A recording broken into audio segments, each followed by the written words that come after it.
Hey everyone, Strider here, back with another video. Today, I'm going to be telling you how to make a Python program that tells you whether a given number is odd or even.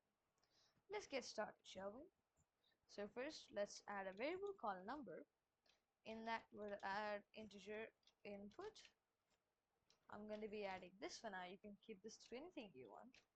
So if a number, and then add the percentage, let's give some space, percentage 2 is equals to 0.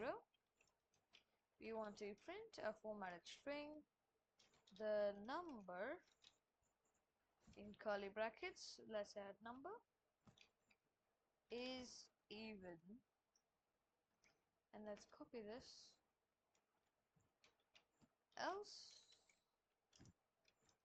we want to print the number is odd.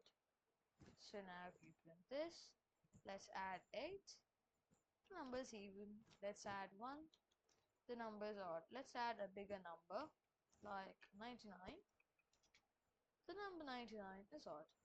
As you can see, it worked. Thank you.